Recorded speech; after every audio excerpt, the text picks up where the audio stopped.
Hoy, Boy, wala si Jano. ewan ko sa'yo, tinawag lang ako dito. Bakit ba wala? Eh, di ba may pelikula kayo? Oo, may Oo, pelikula yan. kami. Pero alam ko, nakalive pa si... Nakalive pa siya, oo. Giano. Pero magandang gabi po at welcome sa Men's Room, pare. Anjo Iliana. Bago Oo. natin pag-usapan yung movie, gusto ko muna mag-apologize sa'yo. Bakit? Ano yung kasalanan mo sa akin? Kasi di ba nagkita tayo nun sa taping namin. Oo. May once a week po kaming taping nun sa TV5, yung Team A. Oo. E tuwing dadaan ka, gusto kitang kakwentuhan ng matagal, nag-e-eksena naman kami. Baka isipin mo, ini-snub kita. Mga twice, thrice dumaan ka, eksakto, nakasalang kami. Oo. So, hindi kita napagkwentuhan, kaya pasensya na. Okay lang, dyan lang naman ako eh. Ngayon, Oh. syempre gusto ko rin magpasalamat dahil yung first directorial movie ni Mr. Jano Gibbs, maraming mga praises. Kaya congratulations at salamat dun po sa mga nanood. Yung isusumbong kita sa tatay ko. Oo. Hindi, itutumba. Tutumba ka ng tatay ko. Itutumba ka ng tatay ko. Yan. Maganda yung ratings ng mga Oo, nasa tsaka, social media. Nung Sunday lang nanood ako, nagulat ako kasi, ang ganda pala. Hindi naman kasi buong eksena kasama ako eh. Siguro mga 1/4, 1/3 lang. Nagulat ako kasi, akala mo ang nag-direct, veteran na eh. Di ba nasa lahi naman nila nagde-direct? Lolo niya nagde-direct, di ba? Sabi ko nga sa kanya, Tol, singer ka, actor, host, comedian. Ngayon, may bago ka na naman, title, director. Siyempre, pag director ka, medyo sloppy muna, di ba? Ito hindi. Nung pinanood ko, kala mo, matagal na siyang nagde-direct. Kaya congrats sa kaibigan mo, si Jan. Hindi ba kaibigan ko rin yun? Kaibigan natin. Oo. Pero ngayon po, nandito tayo ngayon. Sub muna ako, kay Mr. Jano Gibbs. Kasi Chinese New Year ngayon, bisperas. Kung Hei Pak Choi. Chinese ka eh. Di ba kanina pinag-uusapan natin yung mga iba't ibang klase ng Chinese. Ito, makinig kayo. Kasi kung meron kayong kaibigan ng mga Chinese, ngayon ko lang nalaman. Kasi may kaibigan ako na Chinese golfer. Cantonese. May iba naman, Mandarin. Tapos ano yung isa? Hokkien. Hokkien. Oo, yan. Hokkien. Oo. Meron palang pinanggagalingan niya. May Meron origin yan. pala yan. Sample. Pag Pag kaibigan Cantonese, mo Cantonese, saan siya galing? Hong Kong. Taga Hong Kong Yan. siya. Oo. Mandarin. China. Main China. Oo, main. Sa Mandarin, yun ang salita Red rin eh. China. Hindi, yun ang parang Tagalog nila. Mandarin. Pero saan sila galing? Doon din talaga. Doon, sa main China. din. Oo. Sa Taiwan, sa Hong Taiwan Kong, naman. marunong din sila mag-Mandarin. Pero yung pinaka-salita nila ron, Cantonese sa Hong Kong. Mandarin, parang Tagalog. Parang Tagalog yan. Alam na lahat. Yan. Ano pa yung isa? Hokkien. Hokkien, saan naman? Or Fukien. Hokkien, saan yan? Sa Taiwan. Taiwan Yan. naman. Malapit yung Fukien province, malapit kasi sa Pilipinas yan. Kaya yung mga Chinese dito, Hokkien ang salita. Mas marami dito, Hokkien. Actually, may papakilala ako sa'yo. Taga Hong Kong. May guest ba tayo ngayon? Oo. At taga Hong Kong pa? Taga Hong Kong, galing ah. Hong Kong. So, Fukien to? Hindi, Cantonese. Cantonese. Yan. Okay. Tawagan ko Yung Pansit Canton, galing Hong Kong. Cantonese eh. Hindi. Hindi ko alam eh. Hello. Hoy pare, punta ka rito kasi nagkukwento kami ni Anjo. Tsaka Chinese New Year bago magputukan. Punta ka rito Sige. Yun. Punta rito. Kilala ko to. Chinese to eh. Hindi, kilala ng mga manonood. Ay, kilala nila to. Ayun na, ang bilis Tuloy. Hello. Ayan. Hello. Richard. Kumusta? How are you? Richard Hello, Juan. Anjo. Yes, Juan and Richard only. Juan. Saan ba ako dapat dito? Dito ka sa gitna. Sa gitna. Nako, Yun. ang intimate natin Di Chabe. Cak mo, cak palo. Di cak der. Cak palo. Kinaan dua Di, yaping niya eh. Api ang chat, ay bingapi ang wabi na dua Naka-jacket ka kasi. Anong pinag-uusapan niya? Ay, Yapin. kala ko Chinese ka din. No. Yan ang tatanong ko eh.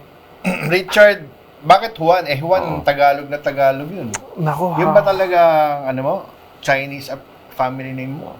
Long story short, kasi my Chinese last name is pronounced as Hwan, Juan. Juan. Sa Nandang, it's pronounced as oo. Juan. So for Chinese. us, na yun, nung long time ago, so my lolo came from Hokkien, from Fujian, China. Tapos parang instead of using the Hwan, ginawa nila Juan na lang. At so, official nyo rin yun na family name? Yes, official natin, Juan. Yeah, on my passport and my IDs, lahat Juan. J-U-A. Kaya when people say na hindi ako Pinoy, I was like, yo, check out my passport, Filipino passport din. Parang gano'n. Okay Yan mga content ko minsan sa Legit TikTok. one. Oo. The Alam one mo and kanina only. yung pinag-usapan namin, yan ako kumain na siya. Kasi ang greeting sa Chinese, kumain ka na ba? Hindi kumusta. Tama. Hindi nga. Oo. Kumain ka na ba? Oo, ganun yung ganun yung greeting sa Chinese. As in, Literal. talagang kumain ka na ba? Ganun? Oo, ganun. Kasi papakainin ka, ganun. Wala lang. Kahit Bakit para dito papakainin. sa Pilipinas, hindi ganun ang opening pag bumibisita ka? Kasi baka man libre. Makikain. Oo, Kasi makikain, konti di lang ba? yung Oo. ulam eh. Pero usually here ba sa Philippines, paano yung greeting? Diba Uy, parang, kamusta? parang how are you? Pero you don't expect na sasagot yung tao, I'm good, parang ganun. Hindi man ganun, di ba? Parang ayos lang, sasabihin Ayos nila. lang, Ganun. ganun, di ba? Kasi may iba, Richard, ganun eh. Kumusta ka na? May extra ka ba dyan? Pwede pa utang. Ganun. Tama. Nakakaluwag ba tayo dyan? Or pag nakita nila sa Facebook, marami kang pinopost na mga gamit or yung mga kung saan ka nagpupunta, #blessed. Eh, bro, kumusta ka na? May extra ka ba dyan? May pang nung konti, di ba? Ay, may tanong ako sa inyo. Kasi kung Fat Choy na, pinag-uusapan na natin yung mga origins ng mga lingwahe o yung Chinese. Ang tanong ko, bakit marami akong kaibigan na Chinese din, ang apelido, presidente ng Amerika yung apelido? Washington, Lincoln. Yan yung pangalan. Anong Kasi di ba sa Chinese, nauuna yung apelido. Diba? okay. Sa Chinese, sa yeah. Chinese name, di ba? Chinese Nauna name, apelido. nauna apelido, yeah. So, kunyari, tapos sumusunod yung pangalan, di ba? Oh. So, kunyari, George Washington. Oh. Akala nila, yung George, yun yung apelido, yung Washington ng pangalan. Kaya yun ang Kaya akala apelido. Yun, Kasi tinan mo, halos lahat ng lumang presidente, merong Washington, Lincoln, Nixon. Dad niya. Di ba? Ganun eh. Kunyari, for example, yung pangalan ko, Pero Stanley. yun nga yung tanong ko, Diba? bakit marami akong kilala, ang pangalan nila, Nixon, di ba? Pangalan nila, kinukuha sa apelido ng mga past US presidents. Oo. Bakit hindi Aguinaldo? Bakit hindi Quezon? Kasi yun napapanood eh. Kunyari kung sino yung sikat, di ba? Ang ganda yan. Di ba? Dati nung sikat si Princess Diana, maraming pangalan Diana. Tama. Diba? Pero sapul ko yung Nixon mo. So, di ba? Saka yung mga Chinese, laging Mason. Oo nga, Richardson, Johnson. Meron, Johnson. Michelson, di ba? Michelson. O mga ganon. Okay. Kasi sila yung son, di ba? S-O-N, di ba? Anak So, ng ganon. Lalaki na anak, di ba? O marami na tayong natutunan sa Chinese ngayon. Yung origin, tsaka bakit maapelido American president. Punta naman tayo sa'yo. Musta ka na ba? Ayan, yun ba? Kumain na ba ako? Parang gano'n? Hindi, career. Kasi Career. nagsimula to, Itbulaga. Itbulaga. Ako Dabar Cards ako noon. Dabar Cards ka rin nun, bale. Yeah. Kasi nanalo ka, di ba? Dapper Cat's Choice. Yung parang People's Choice People, Award. yeah. Ano? Still, So that was the award that I got. Once nagbulaga kasi, Dabar Cards ka na forever. Doon ako So, nag-start doon ka nag-start, nanalo ka, di ba? Nanalo ko yung Dapper Cat's Choice. And then it became, kasi dati I remember nung time na yan, parang never ko talaga expect na papasok sa showbiz. Paano ka napasok? Oo nga. Paano ka nagsimula doon? Long story short, ang haba tong kwento sa totoo lang hanggang bukas pa, pero I'll keep it very short. Parang nung time niya, so we're org active ako sa UP. I studied in UP. UP ka. So tapos, yung umalis na ako sa org na yan, parang sabi ko, ay shucks, parang may gusto ko, parang may butas sa buhay ko, parang hindi ko naman nagagawin na. So doon ako naisip na parang baka mag-start ako ng mag-model, ganun, kasi nag-events ako ganun sa, nag-pictorial ako palagi sa mga school events. And then from there, na-discover ako magpunta ng Itbulaga, tapos nagsali sa contest called Pero Foranoy. nung ginagawa mo yun, gusto mo ba yun? O pinilit ka Ano lang? yung pinaka-dream mo? Well, kasi as Chinese, my parents always groomed me to be a businessman talaga. Parang yan na yung yung direction ko, negosyo. Parang gusto, dati pag gusto, parang nag-groom nila towards that way. Nagustuhan ko talaga siya. And then when discovered lang to go on showbiz, nag-eat bulaga and all that. So na-enjoy ko naman siya. Teka lang. May hardware ba kayo? Wala naman. Wala. Kasi maraming Chinese may hardware. Pwede ba tanongin kung anong negosyo nyo? Tikoy. Dahil Chinese New Year. Auto supply. No. Electrical, ganon. Trading. Pwede. Trading. Pwede. Trading ang auto supply. Spare parts ng mga sasakyan, di ba? Pero I didn't, like, I mean, my dad hates it when I say this, but I never wanted to do his type of business. Like, I always wanted to do my own business. Kasi alam mo, yung parents mo, gusto nila, nakikita ko, ewan ko Stan, yung Chinese parents, gusto nila, ginugroom na nila yung mga anak nila para in the future, sila yung mag-ano ng negosyo. Yung magtutuloy. Parang may legacy. Tsaka yung tuloy-tuloy. Yes. Kasi kanino pa pupunta yung negosyo? Ng pamilya, di ba? Exactly. So, gusto bang mapunta sa ibang negosyo nyo? Hindi, punta tayo sa ano naman. Kasi wala ka na sa Bulaga, sa 8 Bulaga, na ang naging desisyon mo naman pumasok sa PBB. Paano naman yun? Wow. So, I guess, kasi after graduating, parang that was a time na parang may audition yata for PBB. Na-decided na. Hindi, graduating ng school? From UP. Pero nasa Bulaga ka na, di ba? Yes. Pero nung time niyan, kasi segment lang ko eh. May isang segment na. So, tapos na yung segment. Okay. So, hindi naman, they didn't So, renew. nag-aaral ka pa pala noon, nung nasa 8 Bulaga ka. Okay. So, nung nag-graduate ka? So, nag-graduate ako. Parang there was an audition for BBB, na open audition and all that. Ano naisipan mo? Oo nga. Pumasok doon. Nung time kasi parang wala pang mga social media, wala pang hindi pa siya. I mean, meron na, pero hindi pa siyang super away na parang pwede ka maging content creator to make money. So I was like, okay, BBB has always been such a big show in the Philippines. So parang like, gusto ko ma-experience ko anong bang klase na sa loob ng bahay ni Kuya. Try lang. Naisip mo ba na, maano dito, maging successful ako dito kasi feel Chinese, foreigner ka, ganun? For me, it's more of, I remember, come to think of it, it's more of like, gusto ko lang i-try i-audition. Para lang sasabihin ko na, kung napasok, edi go. Kung hindi, edi wala. Parang ganun lang yung mindset ko eh. And then, nung napasok ako, doon I was like, oh my God, wait lang. Gusto ko ba talaga ito gawin? Teka. Parang ganun. Buti pumayag ang mga magulang mo. Kasi ang Chinese, usually, gusto magnegosyo ka, nasa medical field, mag-engineer ka, or kung ano man. Huwag lang sa arts. Yes. Actually, that's a funny thing kasi growing up, as I said, parang business talaga yung gusto ng parents ko. Nung pumasok ng Itbulaga na parang, before, I remember this very vividly kasi yung segment na pinasok ko sa Itbulaga was You're My Foreignoy. So yung kailangan ko gawin nung time niyan, there was a part I had to learn how to dance and for like a Filipino folk dance, mga So in my head, I'm like, grabe, gusto ko ba ito gawin? Kasi hindi ako performer. Like growing up, I don't know anything about performing. So I remember very vividly calling my dad. So tinanong ko ang dad ko, Dad, should I do this? Kasi parang like, during that time, may stigma for us Chinese to do entertainment na parang we see parang entertainment during that time is that you don't study enough, mga ganun kaya ano. So basta ayaw ng magulang na pumapasok kayo sa parang ganun. showbiz. So dami mga ganun na mindset. But now things have changed so much. Like we encourage entertainment and learning so much good. So with that said, my dad was like, you know what? Go do whatever you want to do. Which I was very pleasantly surprised. In Tagalog, ibig sabihin na, bahala ka sa buhay mo, wala kailangan sa'yo. Pero in fairness to my dad, kasi siya yung very encouraging sa start pa lang. Yung mom ko, yung marang medyo hesitant siya talaga. Yung mami mo pa. Bakit siya? Kadalasan ng mami ang stage mother. Fan. Baliktad. Din dad ko yung stage father. Laging sa mga events ko, siya laging nakikita. Oo. Bakit yung mami mo may parang ayaw niya? I guess for her, hindi niya sure kung I will ever succeed.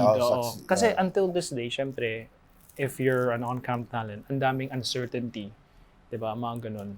And I get her during that. I really get her. But for me, I just wanted to try something new.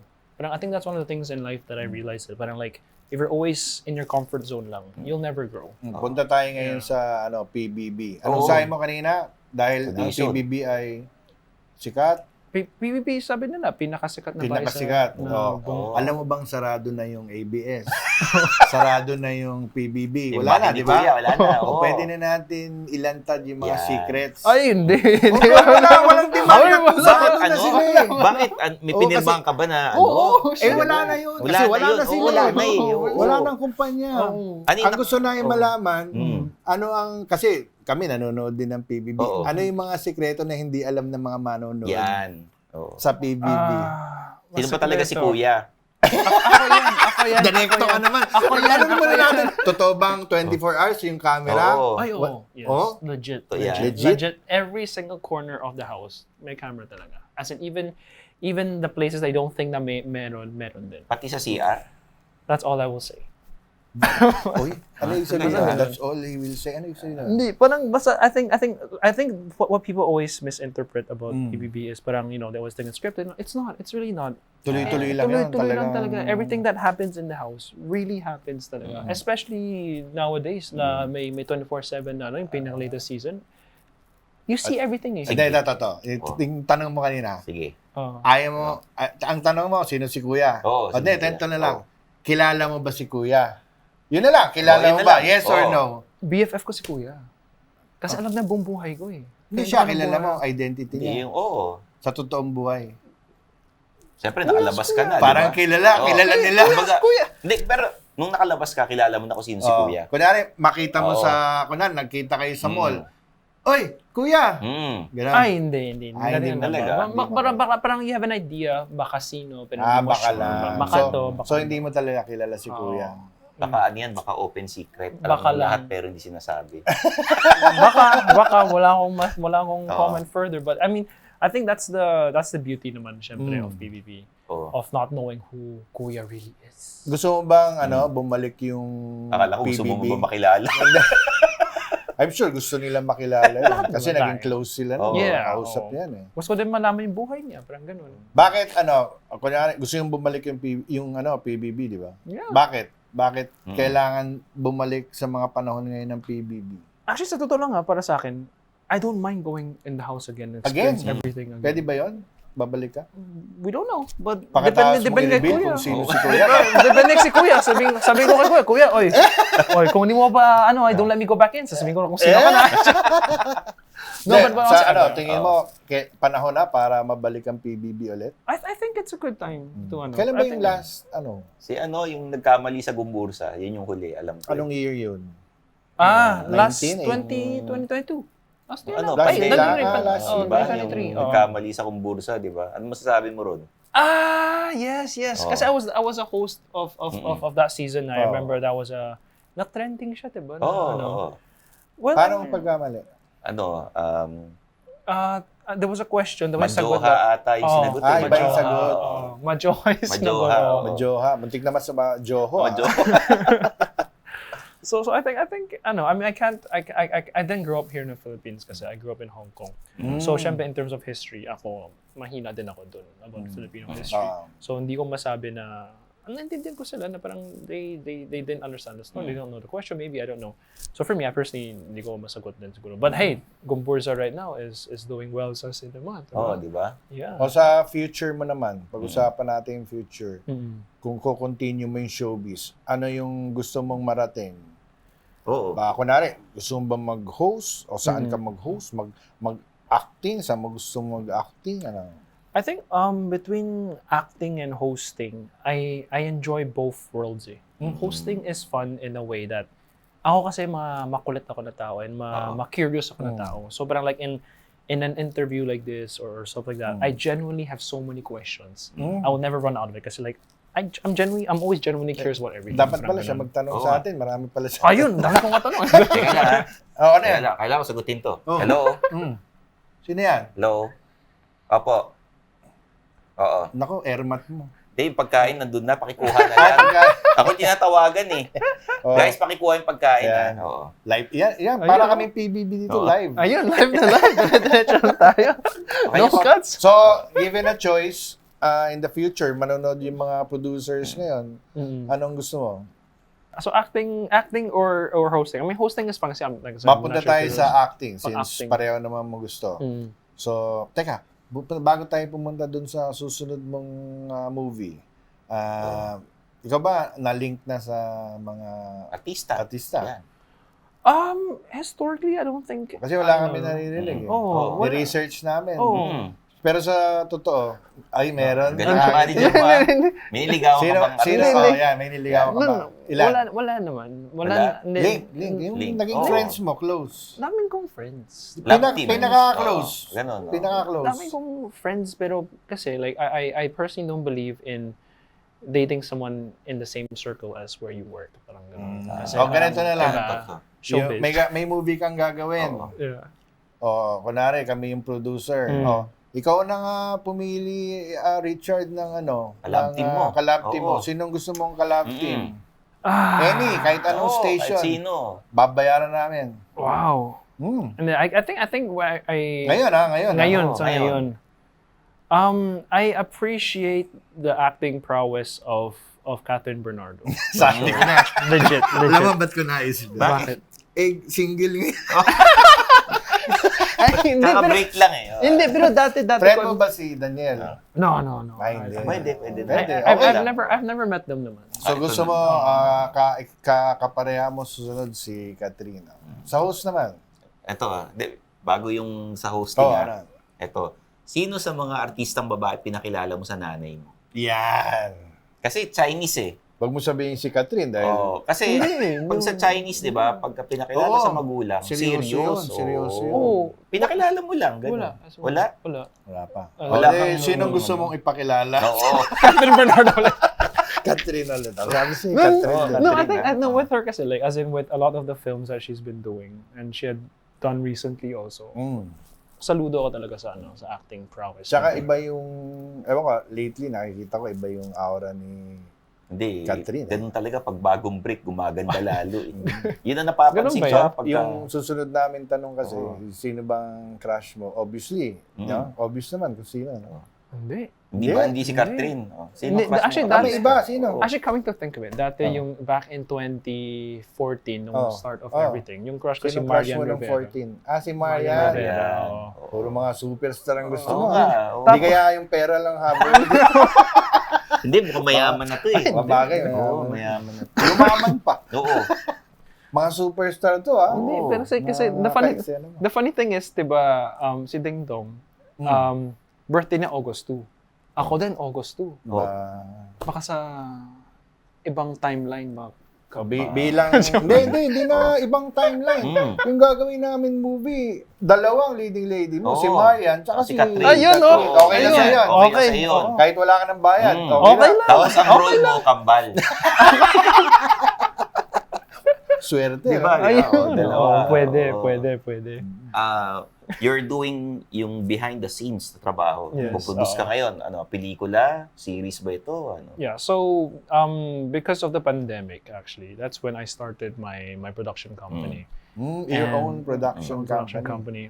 And we're very fortunate kasi during the pandemic, syempre, a lot of things stopped. But we had clients coming to us. And anong clients dumarating? So, anong pinuproduce? So, we produced a lot of mga live shows. Parang through online nung time na yan. Kasi diba, syempre, through Zoom lang, mga ganun. Yes. So, for that, we were able to do quite a bit of project. We had Hong Kong Tourism Board as a client and a lot of different local brands, mga ganun. So, from there, we were like, okay, what's the next thing to do? So, produce ko ng documentary. And then after that, I said, ano bang next? So, yung next parang para sa akin is really a film, like a full-blown film, and that it actually came out as an idea lang na during a brainstorming. Sabi namin, sige, try na natin kung To the point ba, gusto mong magpasok ng entry sa Metro Manila Film Fest? Gano'n? Yeah, mga ganun levels, yeah. Anong gusto mong movie na ipoproduce, yung pang-award o yung pang-benta? Yung pang-masa, pang-blockbuster. I think the one that we're producing right now, we shot in Hong Kong. We did everything in Hong Kong. We got a Thai actor na si Win Metawin. This guy is a Thai superstar with 14 million followers on Instagram. Tapos, he's known in the region. So, we were very lucky that he was able to say yes to our project for our first film. But yung first film mo, papalabas sa Hong Kong? Here in the Philippines. Ah, here? Oo. Sinong... So, Paano na yung maintindihan Oo. pag Pilipino kami? Kung Chinese yun. Hindi, Thai actor eh. Thai actor with Thai. with Janela Salvador as the leading lady. Oo. Tapos So- marunong ba mag-Tagalog si Thai actor o English? English. Okay. But we shot everything in Hong Kong. And I mean, syempre, it's a story it's a story between a story between a Thai actor, a Thai person, and also a Filipino. May title na? Under Parallel Skies. Under Parallel Skies. Parallel Skies. Pang ano to Malalim parang Parallel pang Skies. social. Ay, Ano? hindi, Para hindi, makakita-kita, gano'n, no? Ganung type, That's no? our director. Si Direk Sigrid Bernardo is our director. Kailan showing? Our showing is actually just I mentioned it earlier, which is April 2024. But the movie is done. Tapos na. Nasa post-production kami. Post-production. Post-production. Okay And yeah, it's a long journey. Kasi syempre, we started during the pandemic and then one thing led to another. We're lucky Why to don't you film na invite talaga. the people? Well, yeah, so everyone watching, I hope you guys stay tuned for a lot of our upcoming mga pasabog namin throughout the next couple of weeks. The movie, April. Because April 2024 lalabas na siya. Title? Titled Under Parallel Skies, starring Win Meta Win and Janela Salvador, directed by Sigrid Bernardo. Teka, ano mas gusto mo? Mag-artista, mag-produce? Sabay. Mas wala isabay. Alam mo, pag nag-artista kasi, hindi na mawawala sa blood mo yan. Yeah. Pero yung panganganak, katulad yan. Si Oo. Direk Jano. Si Oo. Jano, nag-direct pa yan. Direct You na. get Jano is good. Yeah. Kami, Pwede, kunin mo next kami. project. Okay din kami. Oo. Ayun. Hindi pag-direct, mga ano lang, Artista kami. papakain ganun. sa buhaya. No, it's fun kasi naman talaga to do both. Tsaka, when you produce kasi, you think din ng storyline, di ba? Oo. So, nagiging creative ka rin yan. Yeah. Ganda. Minsan nga, yung storya, marami akong kilalang producer nang gagaling sa true-to-life experience Para may nila. pinagugutan. May nagugutan. Yeah. Oo. Actually, that's one of the reasons why na we shot in Hong Kong. Kasi the story was written by Direk Sigrid, but we went to Hong Kong for her to experience Hong Kong, to write a story about Hong Kong. Kasi for me, Hong Kong was, in a way, my first home. Parang ganun. Yeah. So I wanted, Filipinos also appreciate and enjoy Hong Kong. Kasi Hong Kong, ang daming OFWs din and all that. And in a way, we're doing like an international Filipino film. Kasi may Thailand, may Philippines, may Hong Kong, and it's for regional levels na ano. Alam mo, nakakaya yung susunod kong tanong eh. Ano? Kasi nasa director level ka na. Producer na. Producer na, level. coming Oo. from sumali sa Itbulaga, Oo. nanalo, tapos People's Choice, tapos PBB. Yung susunod kong tanong, pasensya na, binabasa ko lang. Ha? Producer ka na, di ba? Handa ka bang maging daring at mag-Viva Max? Mag-produce ng Viva Max ba? Or Pwede mag-artista ka, lang? pwede ka rin Daring mag-produce, di ba? rules, Oo, daring. pwede ka rin mag-produce. Oo, kung gusto Handa ka mo. ba mag-daring? No, I think Okay lang kung hindi. Kasi as- ang susunod na tong, are you ready to produce na Diba? mga No, Viva Viva Max? Max. Pero na- in front of the camera, parang like, I think I'm Nahiya ka siya. hindi na ako dun. And Hindi I na. mean, honestly, on this face, I don't think bagay sa Viva Max. Parang masyadong baby boy ako na. Pwede naman, yung Pwede Chinese naman. na parang schoolboy na may Oo. crush sa teacher. Ganun. Oo. Yeah, but Yung anong tawag doon? Exchange student. Oo, ganun. Nagka-crush sa Filipina teacher. Yeah. Pero okay ka sa kunwari, mag-co-prod kay ni Boss Boss Vic. Vic Oo. sa Viva Max. Okay sa yun. I mean, everything up in the air. Like, as in, Up this is in the our air. first Pwede, film pa lang pwede, to eh. oo. Parang like, all my focus on this first film hopefully does well. Then, syempre, if it does well, there's so many more projects to do. Like, I always want to do, kasi for me, in the company, we want to do things that are international. We want to bring Filipino talents, not just in front of the camera, mga creatives behind the camera. We want to bring them to the world. Parang yung So, parang ganun eh. Like, parang yung manager nila James Reid tsaka ni Nadine. Oo. So, international. Oh. Yeah. Tsaka yung manager ni Hope, di ba? Oo. yeah, that's what we always want to do naman talaga na parang us, syempre, kasi with them, I would say parang mostly mga on-cam talents. For me, it's more of like everything, like from the creatives. Kasi my team for Under Parallel Skies, the core team, the creative, are all Filipino. Okay. And then we hired some people from Hong Kong to help us with the script, to support with, let's say, the lines or whatever it is, and also the on-ground stuff. But the core creatives is still Filipino, and that's one of the biggest dreams of mine, is to really put Philippines on the map. Wow. Parang ganun. Thank you. Ito, bilang businessman, kumusta ka bilang isang boss? Kasi Bossan. boss sa opisina. Sa Production. Biba. Sa production. Kasi Yeah. you're a young businessman. Correct. Yeah. Na obviously sinusuportahan ka ng mga magulang mo rito. Kumusta ka as an employer? Sa boss. Oo. I guess I Masungit learned a ka ba? lot. Masungit? I learned a lot from my parents, I would say, parang yung style nila. Strict. Oo. So I need to be strict at times, but at the same time, I feel like I trust my team to do their stuff. Parang in my head kasi I always say that the best thing to do is to find the team that you're in sync with in terms of long-term vision. Kasi I believe my whole team believes in this whole project that we're doing under Parallel Skies. Na parang is to put Filipino creatives behind the camera, in front of the camera, on the map, in the world, in the region, if not to the world. Okay. So everyone believes in that. So everyone works towards that. So I can, in a way, let them do what they want to do because I believe and I trust the team on what they need to do to achieve what we want to go. As a producer naman, ano yung, I'm sure meron ka nito, ano yung pinaka-dream project mo gawin? Sige nga. Yung dream project ko is to do something in Hollywood for sure. To produce a film that Sa Hollywood? Sa Hollywood. So, release ng ng worldwide. Worldwide. Parang mga Marvel Hollywood. movies, ganun ang gusto mo. Ganun level. Tapos yung stars, Hollywood-based din, ganun. I think it's really to get someone that is, let's say, from the Philippines talaga to be on Hollywood. Just like a bit like what Liza is doing. I appreciate that a lot. Uy! Kung ngay wow. Choy. Ito, kasi Chinese New Year eh. Oh. Ay, wow. Chinese yan? yung Chinese? Chinese na pagkain. Kita mo naman. Tofu Ayos. ba yan? Oo, tofu. Sweet and sour, Sweet sour pork. Pasalamatan mo yung nagbigay. Oo. El Jefe. Magpasalamat. El Jefe Fried Chicken House. Yun. Maraming salamat. Kasi nga, Chinese New Year celebration natin. Kailangan may Chinese food. Oo. Pero mamaya na natin kakainin yan. Mamaya na. Tapusin muna natin yung interview. Yes. Nasa ano na tayo ngayon? Yung pagiging producer niya. Ang dream niya, maka-co-prod siya sa Hollywood. Oh. Yes. For example, MGM.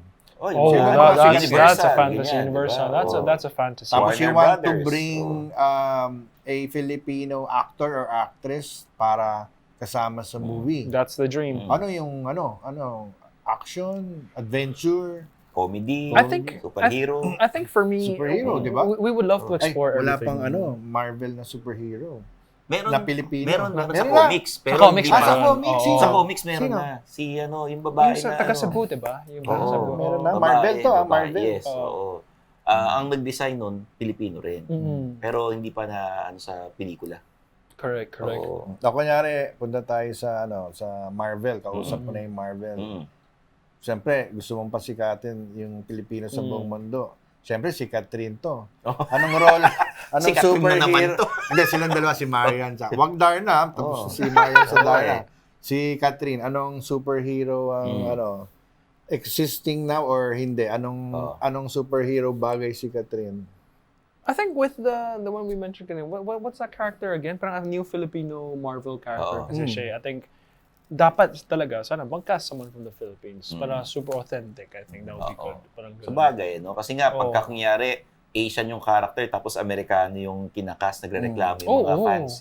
Lagi naman ganun. Dapat hindi ko man Saka it will be, matutuwa mga Pilipino niyan. Yes. Diba? Oo naman. Oo. Kasi anything na Filipino-related na nagiging successful, pare, Pacquiao. Yan. Sa sports lang, si Bata Reyes. Si Pride Paeng. natin yan Paeng. Pride natin yan. Marami tayo sa sports. Pero sa pag-artista, sino ba ang ng Pag-artista, international na... Si General Luna. Diba? Si John Arcilla, di ba? Yun yung Siya pa ba ang pinakita pinaka... siya, di ba? Oo. I mean for me kasi like Kasi Dali De Leon, sorry. Ayun, Dali Dali De Dali Leon. De Leon. I think honestly for me, the way I see it kasi like being in this industry for 8, 9, 10 years na din, I see there's so much potential talaga for us to do creative. I see, for example, like if Korea can do it also, parang if we step it up, kaya din natin gawin yun. And I see a lot of people trying to do that, and that's why I want to be part of that movement by getting a Thai actor. Iinis nga ako dahil there was a time na bagsak yung industry. Dahil sabi nila, daming ang tingin nila dahil may mga cable na, mahal na yung ano. May Netflix. Pero sabi ko, bakit yung Koreano, sikat, ang dami naman ginagawang TV shows, pero sige pa rin yung movies nila. So natutuwa ako dahil last year, malakas na naman yung Metro Manila Film Festival. Yes, honestly. So, kasi alam mo, I really hate it pag yung down na down yung movie industry. Kasi creative din tayo eh. Tsaka yung historical background namin, rich. So, marami pa tayong ilalabas. Kaya, pag bagsak yung industriya ng Pilipino, wala masyado nagpo-produce. Pag katulad yung MMFF, so marami na naman producer na gaganahan. Okay. Yeah. Like you're a producer. Actually, that's one of the reasons. Actually, that's one of the reasons why we have decided that, you know what, we're gonna go theatrical talaga. Kasi the fact that MMFF showed that Filipinos are ready to go back to the cinema, and honestly, for me, watching a film in a big screen is such a different experience compared to sa isang small screen mo lang. Like, I mean, of course, there's the beauty of this, pero pag sa big screen, nakikita mo lahat ng emotions, nakikita mo lahat ng graphics, lahat yun nakikita eh. Saka hindi ka pwedeng mag-ingay ron or tumayo tayo. Talagang, tatapusin mo yung pelikula. Kasi parang, this is a funny story, but like, we were so syempre, during the post-production of the film, we were only looking at the small screen kasi to check, yung mga ganun. And then when we did like a viewing on a bigger screen sa post house, we were like, oh wait, bakit natin ito napansin to na iba yung kulay, mga ganun. So parang iba pa rin talaga sa sinahan, na experience, the 360 audio, man, all that. So parang like, I'm just happy to see MFFF successful so that hopefully sa susunod ng mga films, Filipinos will be going back to the cinema and really pushing for, Filipino cinema to not just be in the Philippines. Kasi syempre, nakita rin yung MIFF recently sa Hollywood, diba? They went there. They're really pushing Filipino films for a regional or if not a global So I'm just happy for me myself with my company 28 Squared Studios. We're really just taking the baby steps in being part of this movement. Na parang dalhin natin Filipino. Naalala ko nung I was a counselor sa Quezon City for 6 years. Wow. From 2013 to 19. Yeah. Naalala ko, isa sa mga measures na gusto kong ipasa nun, kinausap ko pa si then Vice Mayor Joyce. Sabi ko, ma'am, gusto kong gawin, kasi may pondo naman tayo, mag-produce tayo ng movie. Anong movie? Quezon. Sabi ko, wala pa tayong Quezon City, wala tayong movie ni Quezon. Ang rich ng history. Ang daming nangyari pala kay Quezon. Nung nagkagera, ganyan-ganyan. Quezon City, yung nung namatay siya, nagkaroon siya ng tuberculosis, pinangalan pa nga sa kanya Quezon Institute. Marami. Tapos yung asawa niya, si Aurora, ang dami rin na kwento. Na-assassinate nga siya nung sa Hukbalhap pa. Ang daming kwento. Maraming nangyari. Pasok siya dun sa World War II nung binomba tong Manila hanggang sa na liberate yung Manila after 4 or 5 years. Sabi yung daming kwento. Kaya lang, hindi suportahan yung measure ko sa council. Di ba ka pwedeng i-produce ni Richard? Ikaw ba gusto mo ng mga ganyang period film, historical film? For now, Oo. medyo mahal kasi yung mga yan. Kasi kunyari, gumbusa. Kung Mita. CGI lang. Gano'n. naman AI, gano'n. Mahal ba CGI? Mahal ba? Mas mahal pa kasi sa putok. Yung mga AI. Mahal ng CGI. Hindi, alam mo kung bakit. Kasi talaga Quezon City kami. Gusto ko, kasama yun sa sa educational na turo. Yung history ni Quezon. Kasi, bino mo, may tatanungin ako. Minsan naglalakad ako dyan sa Aurora Boulevard. Alam nila yung Aurora Boulevard. Kilala niyo ba kung sino si Aurora? Hindi. Aurora, Quezon. Saan ka nung naglalakad sa may Cubao? Cubao, syempre. Kasi baka mamaya sa mga lugar na... Hindi, Cubao. Talaga. Nag-ano lang ako, nag-experiment, nagtatanong ako. Mga estudyante, kilala niyo ba si Aurora? Gaganon sila, hindi. Ay, kilala yung Aurora Boulevard. Asawa ni, So, Quezon. pag pinapili ka ng magulang mo na kunin yung family business, tatanggi ka. Gusto mo, may sarili kang business, yun yung Actually, alam na nila. Alam na nila. Doon ka sa film, sa arts. Sa film, ganun. Like, that's why they're very supportive of what I do. So, tanggap na nila yan. wala silang choice. Wala silang choice. Ilan ba kayo magkapatid? I have a younger sister. Dalawa lang. Dalawa kami. Magso-showbiz din. Hindi, ano na siya, nasa Singapore siya nagtatrabaho ngayon. Anong work niya? Sa finance. Parang walang gustong sumalo ng family business no? Wala Teka, talaga. explain mo sa amin yung difference ng Chinese sa Hong Kong tsaka yung Chinese dito sa Pilipinas. Yan. Kasi ako, ang iniisip ko, yung mga Chinese sa Pilipinas, yun yung mga mababait na Chinese. Mabait naman lahat. Pero yung dito sa Pilipinas ang mababait. Kasi natuto na tayo magmano, opo, may utang na loob, di ba? Mano po. Yan, di ba? Well, I mean, I guess culturally kasi, I mean, China is so big. Hong Kong is a city in China right now and all that. Iba-iba kasi naman lahat eh. So parang like, Iba-iba yung culture. Yung culture, parang I guess there's a overviewing culture, but then in a small sense, meron din mga iba-ibang ano. In terms of language din, for example, like in Hong Kong we speak Cantonese. In China in general, everyone speaks Mandarin. Tapos, syempre there are a lot of sub-languages din. I won't say sub-language, but for lack of a better term, sub-language, like which is one of the languages we speak, which is Hokkien. So I speak all three of them. Kasi sa Hong Kong, I learned how to speak Cantonese. Sa school, natuto akong mag-Mandarin. And sa bahay, nag-Hokkien kami. So, to compare these three languages, for example, these three are the most popular languages in China. Kasi just like how in the Philippines, there's Tagalog, Cebuano. Bisaya pala. Bisaya pala. And then may Ilocano. Ilocano. Tapos may Kampangpangan. Ang daming ano eh. And people tend to not realize that these are all actually languages. Kasi according to linguists, if you didn't learn the other language and then you don't understand each other, that's a language. Hindi siya dialect. Kasi lagi sinasabi ng dami na parang like, Tagalog, Bisaya, mga dialect lang to ng Filipino. But that's actually not true. According to linguists, it's supposed to be different languages. So it's a type of Filipino language, parang ganun.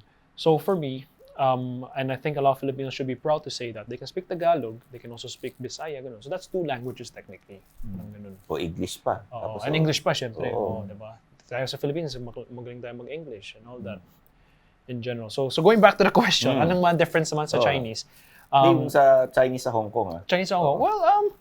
Well, we're in Hong Kong, Chinese sa Hong Kong, we're very, I tend to think that we are very efficient. We like things fast. We like to get things done agad. Yung Chinese nyo sa Hong Kong, sa 150 years yata na British colony ba tawag? Back then, 100 years. Meron bang nakuha kayo sa mga Briton na sa kultura nyo?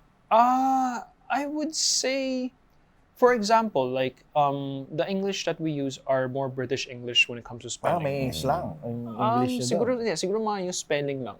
Spelling. Kasi pero yung mga kultura, ugali or tradisyon nila. Mga afternoon tea, di ba? May mga ganun. Afternoon tea, pero ganun. Pero hindi, I wouldn't say we were heavily influenced. We were influenced for sure, pero at the end of the day, Chinese pa rin kasi. Yun nga yung lumalabas. Parang kahit 150 na, yung mga ninuno nyo, nawala na. Yeah. Pag nakikita mo mga taga Hong Kong, Chinese pa rin. Wala akong nakikita masyadong British o European. Iba yung, I mean, if we're talking about the history of Hong Kong compared to, let's say, the history of, let's say, maybe even the Philippines, kasi the Spanish colonized Philippines for 333 years. So, syempre, ang tagal yan. Compared to Hong Kong, it's only 99 years or 100 years technically. And yung mga kalsada dun, for example, nakita mo may mga Robinson Road, may mga British names pa rin. May Stanley Street dun nakita. Stanley Market. Stanley Market. Stanley Market. So madaming mga influence in that sense. Okay. And of course, in Hong Kong, you drive on the right side. It's the right side. Right side. Hindi sa Philippines, America, left side. All the rest of most of the places in the world. Saka yung double deck yung bus. Double deck. Tsaka mga picture sa Hong Kong nasa plato, di ba? Yung ba yun? Yung sa Ocean Park, di ba? Sa Briton ba plato, yun? di ba? May mga ganun. Tama. Tsaka it's I would say in terms siguro mga before the handover back to China, there were a lot more influence definitely as a British colony during that time na yan. But I guess not as deep as Spanish and Philippines. Kasi syempre madaming mga words natin sa Tagalog, mga chinelas, mga mga Spanish words talaga. Yung Cantonese parang parang sa akin parang kumakanta ka. Talaga? Pag nagsasalita o Pag nagsasalita yung Sige nga, Cantonese, sample. ikaw mag-Cantonese. Mag-usap kayo. Hindi ko alam siya yung Cantonese nga, oo, Cantonese. Oo. 今日食咗飯未啊？我而家好肚餓喎。你而家前面好多嘢食，我都好想食。 Parang may him, 你 gano'n. 而家都唔知我講緊啲乜嘢， Oo. 我喺度亂咁噏，佢都唔知我哋講緊乜嘢。 Ano yung sinasabi mo? Binibenta mo na ba kami? Sabi, itong dalawang to, kulit-kulit, tanong ng tanong. Yung sinasabi ko, yung makasama ko dito, hindi man nila naintindihan ko anong sinasabi ko, anong sinasabi ko lang dito. O yan bago ka pamalit sa bisperas ng Chinese New Year, mga kasama natin dito sa One News na nanonood ng Men's Room, ito po si Richard Wan. Richard, where can we find you sa social media? On my social media, you can find me on Instagram, Twitter, actually lahat ng platforms. My handle is @RICHARDJUAN Richard Wan. Okay. So, Anjo, maraming salamat. Sinamahan mo ko rito, ha? Mag-isa lang to Okay. Iniwanan siya nung Iniwan ako partner. dyan. Sub lang ako dito. Oo. Anyway, nice meeting Nice you. to meet you. Dumbercads. Thank you. Dumbercads Richard Wan. Richard Wan. Na, ng Itbulaga. na PBB. Talagang, Thank you so much for having me here. I had so much fun. To make kwento, chika, ganun lang. Oh. Pwede bang sabihin yung Men's Room Fridays 9 p.m. sa Chinese? Yeah. Men's room. Oh, men's you know what's a room. men's room? Hindi siya, ano ba yung CR. men's room? Hindi yung CR. CR ba? The men's room. Pwede ba i-translate yan Hindi sa siya Chinese? Ganun? So, Cantonese? private room for boys. guys. Parang for man for cave, guys. ganun. Man, this is funny because like every time when people ask me to translate stuff, I just blank. Men's room. Oo. Kwarto ng mga lalaki. Oo. O ano sa Parang Chinese man yun? cave. In Cantonese, I would say Lam Yan Fong. But it doesn't have positive connotation when I say that. Okay lang. Okay lang. Pero naging negative connotation pa Lam Yan Fong. It means like a guy's room literally, but then it just doesn't sound right in Parang hindi politically correct. Ganun. parang palapit na sa yung negative side na. Ganun? Lam Yan Fong, yeah. Oo. Lam Yan Fong. Yeah. Or maybe Lam Yan Choi Soi Fong. I think that would be Yeah, okay. Lam Yan Choi Soi Fong, which means men's room to just chill. Yeah. Just meet Yeah, chika. yeah. Parang ganyan, Yeah. yan. Fridays 9 p.m. Okay. Where do I say it? Here? Yeah. Yeah. 男人吹水房，星期五9點。Tama, Fridays lang. Fridays, Correct. 9 p.m. Cantonese yun. Yung Hokkien, Paigo, Kaotiam, Ami, Men's Room on One News. Kasama si Richard Wan, I'm Stanley Chi, at kasama Teka, ko ako rin. naman, Bicol. Si Magdalan ka mo tuwing Friday po, 9 p.m. Digdi. daming translation yan. Pag hindi nyo pa naintindihan, ewan ko na lang. Magkita-kita tayo next week.